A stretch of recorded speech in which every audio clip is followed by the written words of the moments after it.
encounters with glowing entities and ghost lights. If such peculiar manifestations as orbs and ghost lights should be as intelligent as their actions often indicate, just what are they and what is their purpose? We have folklore that is at least 2,000 years old that equates these mysterious globes of light with spirits of the dead and with those beings we label nature spirits, the devas, the elves, and the fairies. The manipulation of glowing balls of light as a means of transportation may even be employed by angelic beings and spirit guides. Indeed, these benevolent beings may take form as globes of light before fully materializing in our dimension. If in prior works I have even conjectured that these orbs are themselves an intelligence that can manifest a physical appearance that is most compatible with the level of understanding of each individual witness. And these glowing ghosts may be able to manifest even in space. Shortly after his epic solo orbit of Earth, Lieutenant Colonel John Glenn commented in Life magazine, March 9, 1962, that the strangest sight that he experienced during his initial flight into space came when he was crossing the Pacific toward the United States. He was checking the instrumental panel, and when he looked back out the window, he thought for a minute that he must have tumbled upside down and was looking up at a new field of stars. He checked his instruments to be certain that he was right side up, then he looked again. There, spread out as far as I could see, were literally thousands of tiny luminous objects that glowed in the black sky like fireflies, Glenn said. I was riding slowly through them, and the sensation was like walking backwards through a pasture where someone had waved a wand and made all the fireflies stop right where they were and glow steadily. They were greenish yellow in color, and they appeared to be about 6 to 10 feet apart. They were all around me, and those nearest the capsule would occasionally move across the window as if I had slightly interrupted their flow. On the next pass, I turned the capsule around so that I was looking right into the flow, and though I could see far fewer of them in the light of the rising sun, they were still there. Watching them come toward me, I felt certain they were not caused by anything emanating from. And here's an illustration. Close-up photograph of an orb seen by Gregory Avery.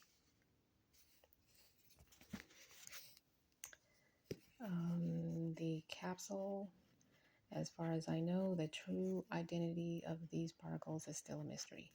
The question remains, are we dealing with separate phenomena in the differing fields of religious, scientific, and psychic thought? Or are we dealing with the same phenomena dressed in the specific nomenclature of these various disciples? Will we ever be able to strip aside our preconditioned ways of looking at things to discover what these phenomena truly represent? Are orbs interdimensional vehicles for the soul? In his ebook, Colors of the Soul and Colors of the Web, author George Michael states that when people come into contact with true orbs, they are viewing interdimensional vehicles known to the Egyptians as sun boats and referred to in the Old Testament as Makarbah. In schools of Jewish mysticism, including Kabbalah, the Markaba is the divine throne chariot described in the prophet Ezekiel's mystical experience and is associated with the heavenly realms. In George Michael's view, the orb or Makarbah is how the soul gets around in the earthly dimension after its physical material life has ended. Real orbs, Michael says, can be sensed or heard. The sound they make is a super high tone, chiefly heard inside the head beyond normal hearing.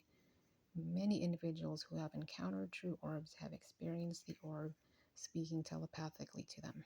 According to Michael, orbs can assume many appearances, including globes, globules, balls of light, and hovering round balls, and they range in degrees of illumination from bright and glowing to faded and barely visible. There is great diversity among the erratic, fast-moving objects, Michael states, because there are many different types of orbed phenomena. Some may even be separate life forms or nature spirits. The human spirit or ghost type, he says, is usually seen at about eye level to about ceiling height and is often filmed in graveyards and haunted locations. The human spirit type may appear larger than some of the other types of orbs. Another type of orb is used in conjunction with electromagnetic vehicles that shield the interdimensional beings inside, as well as serving as a means of propulsion.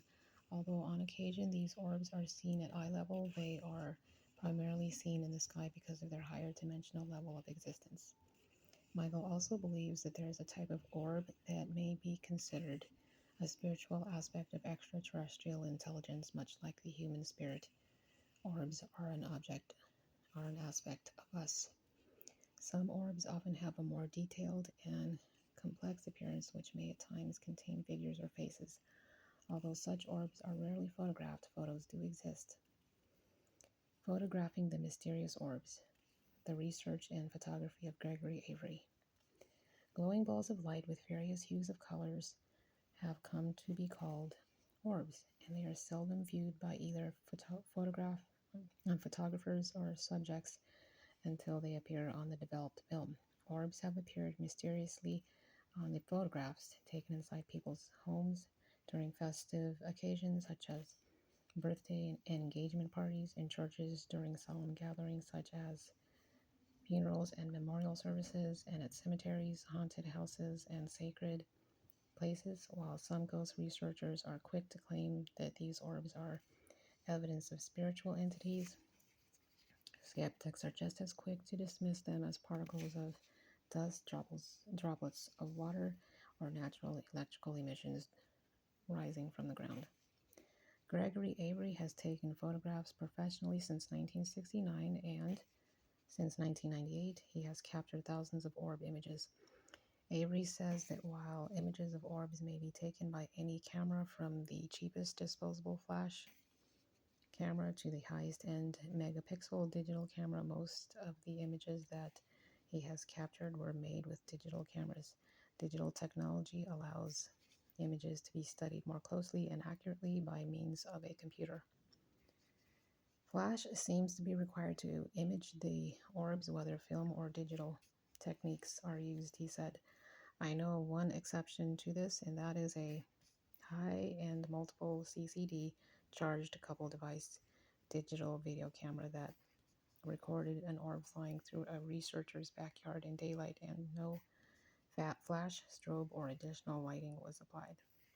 In order to exclude the orb images as dust, moisture, raindrops, and so forth, Gregory recommends that the ghost researcher take several flash pictures back to back. If the orb should be the result of such natural elements as those listed above, the first photo may reveal many apparently unexplained objects floating in the air, but there will be fewer in the second and quite likely none in the third. And here's another illustration. The caption says, orbs are very often seen in graveyards, while orbs are notoriously difficult to photograph. This picture by Gregory Avery is one of the clearest photographs taken of an orb in a graveyard. True orbs, for whatever reason, dart away during the flash, Gregory said. The flash either overcharges them, reveals them, or affects them in other ways that remain unclear, but there we go.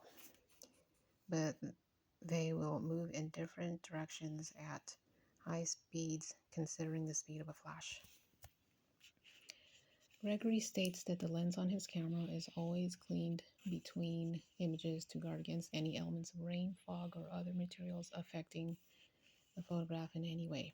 He has conducted numerous tests to determine whether or not an orb is a genuine anomaly as opposed to a photographic, atmospheric, or optical artifact effect.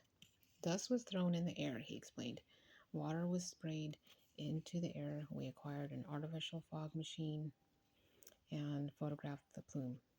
My fiancée Christine even blew bubbles into the air.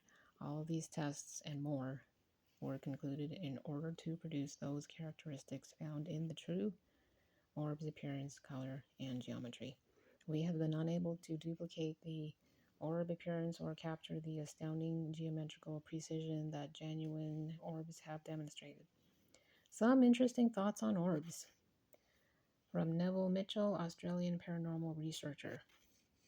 Firstly, you might remember me from a picture I sent you via my sister, Valerie, on the subject of orbs.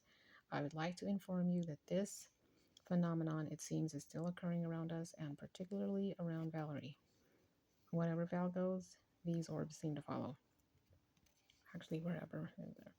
Valerie recently spent a weekend with us so we could explore the orb issue and subjects along this line. Val is a psychic and she suddenly experienced a tingling sensation down her right arm. She immediately interpreted this as a sign that someone of a higher spiritual level has entered the conversation. We were then told that he was standing between the two doors of my bedroom at that particular moment. I had my digital camera handy and immediately took a photo of that part of the room. Sure enough, right where he said he was, we could clearly see an orb between the doors. Its position proved to us that it could not be a reflection and was right where he said he would be. Other orbs joined the party, and I was able to get numerous pictures of them as they position themselves in front of non-reflective surfaces or solid objects such as the ceiling beams, lights, and doors. We even have a green one. I later placed the camera on a tripod and took a series of pictures in an attempt to catch them moving without moving the camera. 4 pictures in a row showed images in one, then the next picture was free of them, and they reappeared in the next but in different positions as if they were trying to demonstrate that they were truly intelligent life forms and could come and go at will. We were actually communicating with them and they with us. Fascinating stuff. The next morning I woke early and the previous night's orb encounters were still heavy on my mind. I wanted to come up with a better name to describe these orbs, as they were clearly more than just simple orbs to me. They were true life forms. With the aid of my trusty Oxford Dictionary, I eventually settled for spherical energy, life forms, or self. And here's another illustration. A photograph taken by Neville Mitchell of the doorway in his bedroom where his sister Val told him an entity was standing.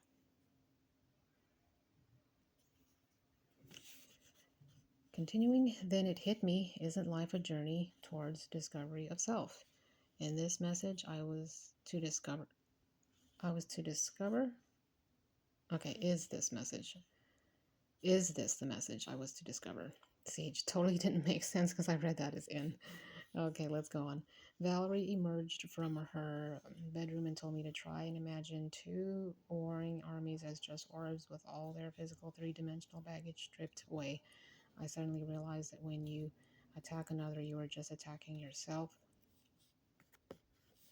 Life on planet Earth seemed to me to be one long process of learning how to shed unnecessary baggage on your pathway towards your higher self. The final baggage you shed is your actual physical form, allowing you to pass on to the higher realms in your true form, yourself. Does this sound too bizarre? A further check of my dictionary revealed the word sylph, an elemental spirit of air. Maybe we already know the answers, but need a little help from our friends to see what's right in front of us.